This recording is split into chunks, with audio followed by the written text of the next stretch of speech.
आपला फायदा असेल तिथे एक पक्षाचे दोन पक्ष करायचे, आपला फायदा असेल तिथं परत एकत्र यायचं, आपला फायदा असेल तिथं सकाळी 5 वाजता उठून शपथ घ्यायची। हा खेळ आहे महाराष्ट्रातील पवार कुटुंबियांचा।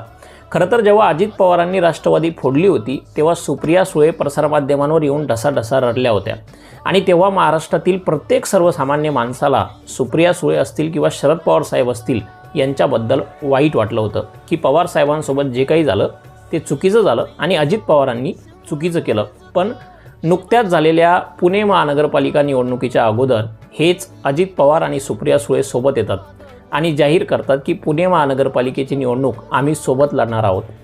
आणि यांच्या कुटुंब प्रेमात एक निष्ठावंत कार्यकर्ता असलेले प्रशांत जगताप यांना म्हणतात की असं करू नका, नाहीतर मी पक्ष सोडून जाईल। तेव्हा ही मंडळी त्यांना सांगतात की आमच्यासाठी आमचं कुटुंब सगळ्यात जास्त महत्त्वाचं आहे, त्यामुळं आम्ही सोबत येणार, तुम्हाला निष्ठावंत कार्यकर्त्यांना काय करायचं ते तुम्ही करा। आणि असं म्हणून यांनी महाराष्ट्रातील प्रत्येक निष्ठावंत कार्यकर्त्याच्या 2 कानाखाली चापटा मारल्या। खरं तर जेव्हा एखादा व्यक्ती सार्वजनिक आयुष्यामध्ये जगत असतो तेव्हा कुठलाही निर्णय घेताना त्याला स्वतःच्या कुटुंबाचा किंवा स्वतःचा नाही तर संपूर्ण जनतेचा विचार करायचा असतो।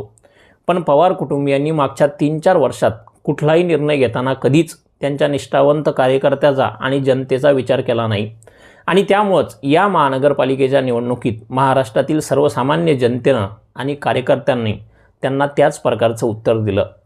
तुम्हाला सांगू इच्छितो की 29 महानगरपालिकांपैकी शरद पवारांच्या राष्ट्रवादीला 19 महानगरपालिकांमध्ये साधा एक नगरसेवकही निवडून आणता आला नाही, भोपळा 19 जागांवर।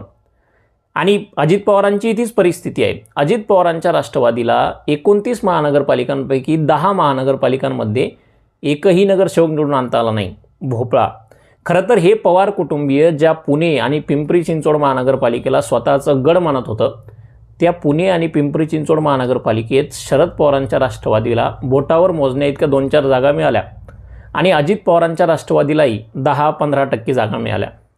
आणि त्यामुळं पवार कुटुंबियांनी मागच्या 3-4 वर्षात ज्या प्रकारे आपल्या भूमिका बदलल्यात आणि ज्या प्रकारे महाराष्ट्रातील जनतेनं या महानगरपालिकांच्या निवडणुकांमध्ये त्यांना उत्तर दिलं, या संपूर्ण विषयावर तुम्हाला काय वाटतं ते मला कमेंटमध्ये नक्की सांगा।